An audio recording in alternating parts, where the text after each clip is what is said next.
24 ചാനലിലൊരു വാർത്ത കാണുകയുണ്ട് എൻ്റെ ആത്മകഥ സംബന്ധിച്ചിട്ടാണ്. എൻ്റെ ആത്മകഥ ഞാൻ എഴുതിക്കൊണ്ടിരിക്കുകയാണ്.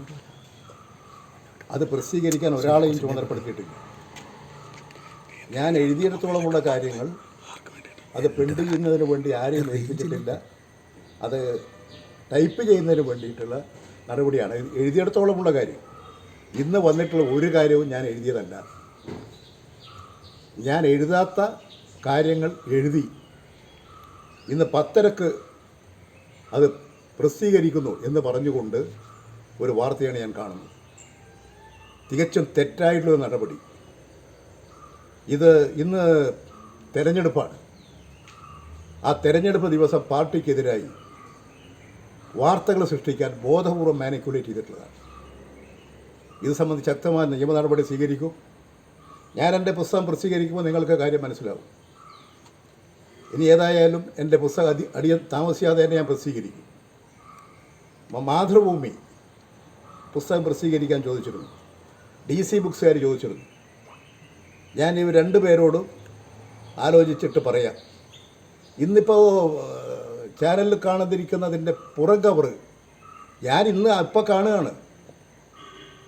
എങ്ങനെയാണ് ഇങ്ങനെ ഒരു മാനിക്കുലേറ്റ് ചെയ്ത് സംഭവങ്ങൾ സൃഷ്ടിക്കുന്നത്? ഇത് ബോധപൂർവമാണ്. അതിൽ രാഷ്ട്രീയ ഗൂഢാലോചനയുണ്ട്. പ്രസിദ്ധീകരണക്കാരുടെ പ്രത്യേകമായിട്ടുള്ള ചില നടപടികളില്ലേ എന്ന് സംശയിക്കുകയാണ്.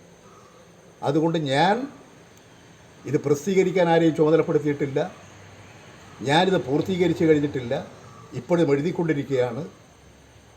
ഈ ഇന്ന് വന്നിരിക്കുന്ന കാര്യങ്ങൾ, ഇന്നല്ലേ തെരഞ്ഞെടുപ്പ്, അതിലൊക്കെ സ്ഥാനാർത്ഥികളെക്കുറിച്ചൊക്കെ പരാമർശം ബോധപൂർവം ഉണ്ടാക്കിയിട്ടുള്ളതാണ്. അതുകൊണ്ട് ഇതിൻ്റെ എല്ലാ വശങ്ങളും പരിശോധിച്ച് ആവശ്യമായ നടപടി സ്വീകരിക്കും. ഇന്നലെ തന്നെ DC ബുക്സ് അവരുടെ സൈറ്റിൽ EP ജയരാജൻ്റെ പുസ്തകത്തിൻ്റെ ഒരു പുറംചട്ടയൊക്കെ പ്രസിദ്ധീകരിച്ചിട്ടുണ്ടായിരുന്നു. അത് ഇന്നലെ ജയരാജൻ ശ്രദ്ധിച്ചില്ല? ഞാൻ കണ്ടിട്ടില്ല. എവിടെ? അവരുടെ സൈറ്റിലാണ്. അത് DC ബുക്സിൻ്റെ തന്നെ സൈറ്റാണ്. അവരുടെ സൈറ്റാണ്.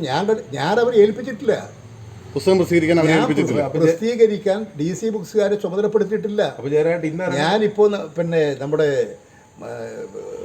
ശശി മാതൃഭൂമി പ്രസിദ്ധീകരിക്കാമെന്ന് പറഞ്ഞ് ഞാൻ ആലോചിക്കാമെന്ന് പറഞ്ഞു വെച്ചിരിക്കുകയാണ്. പിന്നെ എങ്ങനെയാണ് ഇവർ പ്രസിദ്ധീകരിക്കുന്നത്? DC ഇന്ന് പുറത്തിറക്കുന്ന പുസ്തകം ഏത് അവരോട് ചോദിക്കണം. എൻ്റെ പുസ്തകം ഞാനല്ലേ പ്രസിദ്ധീകരിക്കേണ്ടത്, ഞാനല്ലേ പുറത്തിറക്കുക. DC ആയിട്ട് ഒരു കരാറും വെച്ചിട്ടില്ല. ഒരു കരാറുമില്ല. ഇത് പൂർണ്ണമായും മാനിക്കുലേറ്റ് ചെയ്തതാണ്. പിന്നെ എങ്ങനെയാണ് ഒരാളുടെ ആത്മകഥ? അങ്ങനെ സ്വാഭാവികമായ ഒരു സംശയമുണ്ട്. DC ബുക്സ് പോലെ ഇത്രത്തോളം അധികാരികമായ ഒരു സംവിധാനം ഇന്നലെ തന്നെ അത് അവരവരെ പ്രഖ്യാപിക്കുന്നു, ഇന്ന് ഈ പുസ്തകം പുറത്തിറക്കുന്നു.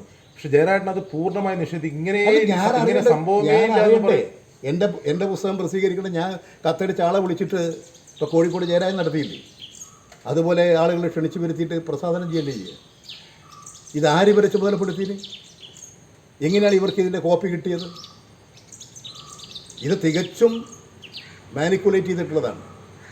അതുകൊണ്ട് നിയമ നടപടി സ്വീകരിക്കും. ഞാൻ പറഞ്ഞില്ലേ, മാതൃഭൂമിയും DC ബുക്സും ചോദിച്ചിട്ട് ഞാൻ മാതൃഭൂമി ശശി എന്നോട് ഫോൺ ചെയ്ത് ഏതാനും ദിവസങ്ങൾക്ക് മുമ്പാണ്. ഞാൻ പറഞ്ഞു കാര്യങ്ങൾ ആലോചിക്കാം, മാതൃഭൂമി എനിക്ക് താല്പര്യമുള്ളതാണ്, ജയരാജൻ്റെ പുസ്തകം മാതൃഭൂമിയാണ് പ്രസിദ്ധീകരിക്കുന്നത് എന്ന് എന്നോട് പറഞ്ഞു. ഞാൻ പറഞ്ഞു ഞാനത് ആലോചിക്കാം എന്ന് പറഞ്ഞു വെച്ചിരിക്കുകയാണ്. പിന്നെ എങ്ങനെ ഇവർ പ്രസിദ്ധീകരിക്കും? കവർ പേജ് ഞാൻ ഇന്നിപ്പോൾ ഈ നിങ്ങൾ TV വന്നപ്പോഴാണ് ഞാൻ കാണുന്നത്. ഈ കട്ടൻ ചായ പരിപാടിയെന്ന് ഞാൻ എൻ്റെ ബുക്കിൻ്റെ കവർ പേജ് കൊടുക്കും. ഞാൻ കൊടുക്കും. അതെ, ഞാൻ അതാ പറയുന്നത്. ഇതെല്ലാം ഉണ്ടാക്കിയിട്ടുള്ളതാണ്. DC ബുക്സിനെ ചുമതലപ്പെടുത്തിയിട്ടില്ല, അവർക്ക് ഇതിന് കരാർ കൊടുത്തിട്ടില്ല. അതുകൊണ്ട് ഇത് സംബന്ധിച്ചുള്ള എല്ലാ കാര്യങ്ങളും പരിശോധിച്ച് ആവശ്യമായ നിയമ നടപടി.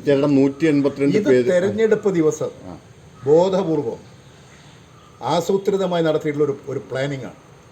ഇതിപ്പോൾ അവരെ സ്ഥിരം തുടങ്ങിക്കൊണ്ടിരിക്കുകയാണ്. അതാണ് അന്വേഷിച്ച് കണ്ടെത്തേണ്ടത്. രാഷ്ട്രീയ താല്പര്യക്കാരുണ്ട്, അവർ പലരെയും ഉപയോഗിച്ചിട്ടുണ്ടാകുമെന്നാണ് ഇപ്പോൾ ഞാൻ കണക്കാക്കുന്നത്. ഈ DC ബുക്സിനെ തന്നെ ഉപയോഗിച്ചിട്ടുണ്ടാവുമോ? അത് അവരെങ്ങനെയാണ് ഇവർ കൊടുത്തതെന്ന് ഇപ്പോൾ അവരോട് ബന്ധപ്പെട്ടിട്ടല്ലേ പറയാൻ പറ്റൂ. അതിൻ്റെ ആളിപ്പോൾ ഷാർജയിലോ മറ്റോ ഉള്ളത്. അതിൻ്റെ ഒരാളെ ഞാൻ ബന്ധപ്പെട്ടു, നിങ്ങൾ എങ്ങനെയാണ് കൊടുത്തതെന്ന്. അത് ഞങ്ങൾ എങ്ങനെയാണ് ബന്ധപ്പെട്ട് ചോദിച്ചിട്ട് അന്വേഷിച്ചിട്ട് പറയാം. കൃത്യമായ മറുപടി പറഞ്ഞില്ല. ഈ ഒരു സാധനം ഞാൻ പറഞ്ഞു, പിന്നെ നിങ്ങളിങ്ങനെ ഒരു വാർത്ത പ്രസിദ്ധീകരിച്ചിട്ടുണ്ട്, ഞാൻ അറിയാതെ നിങ്ങളെ ചുമതലപ്പെടുത്തിയിട്ടില്ല, നിങ്ങളിങ്ങനെ പ്രസിദ്ധീകരിച്ചത് തെറ്റാണ് ഇങ്ങനൊരു വാക്ക്, ഇങ്ങനൊരു കാര്യങ്ങൾ ഇന്ന് നിങ്ങൾ പ്രസിദ്ധീകരിച്ച വാർത്തകളൊന്നും ഞാൻ എഴുതിയ പുസ്തകത്തിലില്ല. അതുകൊണ്ട് യഥാർത്ഥ കാര്യം എന്താണെന്നുള്ളത് അധികം താമസിയാതെ പുസ്തകത്തിലൂടെ നിങ്ങൾക്കെല്ലാം മനസ്സിലാവും. ചേട്ടാ ഒറ്റ കാര്യം, ഒരു പേജ് പോലും DC എഴുതി കൊടുത്തിട്ടില്ല ഇതുവരെ. ഇതുമായി ഞാൻ എഴുതി കൊടുത്തിട്ടില്ല. ഞാൻ DC ബുക്സുകാരുമായിട്ട് ഒരു ധാരണയും ഉണ്ടാക്കിയിട്ടില്ല. എഴുതി പൂർണ്ണമായില്ല എന്നാണോ ഇപ്പോൾ? ഇപ്പോൾ എഴുതിക്കൊണ്ടിരിക്കുകയാണ് ഞാൻ. അവരെ ഒന്നും ഏൽപ്പിച്ചിട്ടില്ല, ഇല്ല. ഒരു പേജ് പോലും കൊടുത്തിട്ടില്ല. ഞാൻ ഒരു പേജ് പോലും ഞാൻ ഇവർ ആരെയും ഏൽപ്പിച്ചിട്ടില്ല. അതല്ലേ ഞാൻ പറഞ്ഞത്. ഞാൻ രണ്ടുപേര് ആലോചിച്ച്, കാരണം ഇതിൻ്റെ ഒരു ഫൈനൽ വായന നടത്തി, ഒരു ഫൈനൽ ടച്ചപ്പ് നടത്തിയിട്ട് വേണ്ട ഇതെല്ലാം പ്രസിദ്ധീകരിക്കും. ഏതെങ്കിലും തരത്തിൽ എപ്പോഴെങ്കിലും ചർച്ച ചെയ്തിട്ടുണ്ടോ DC? ഇല്ല, ഞാൻ വരെ ഒരു ചർച്ചയും നടത്തിയിട്ടില്ല. DC ബുക്സുകാർ എന്നെ ഇത് ഞങ്ങൾ പ്രസിദ്ധീകരിക്കട്ടെ ചോദിച്ചിരിക്കുന്നു. ഞാൻ പറഞ്ഞ് പറയാം. പൂർണ്ണമായും വ്യാജമാണ് അല്ലേ? പൂർണ്ണമായും വ്യാജമാണ്. പൂർണ്ണമായും വ്യാജം. ഈ വന്നിട്ടുള്ളതെല്ലാം പൂർണ്ണമായും വ്യാജമാണ്. അത് തയ്യാറാക്കിയിട്ടുള്ളതാണ്.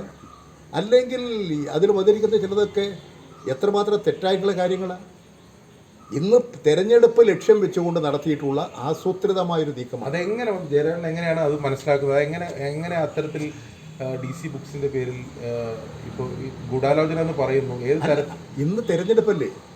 ആ തെരഞ്ഞെടുപ്പ് ദിവസം സ്ഥാനാർത്ഥിക്കെതിരായിട്ട് ഞാൻ പറഞ്ഞു എന്നല്ലേ വാർത്ത? അത് വെറുതെ വരുന്നു എന്നല്ലേ വാർത്ത? ഇത് തന്നെയാണ് നിങ്ങൾ മുമ്പും അതെ, കഴിഞ്ഞ ലോക്സഭാ തെരഞ്ഞെടുപ്പിലും ഏതാണ്ട് സമാനമായ അതിന് 3-4 ദിവസം മുമ്പേ നടത്തിക്കൊണ്ടിരിക്കുന്ന പ്രചരണമായിരുന്നു. അത് എന്നോട് കണ്ടിരുന്നോ ചോദിച്ചതാണ്. 1.5 കൊല്ലം മുമ്പാണ് സംഭവം.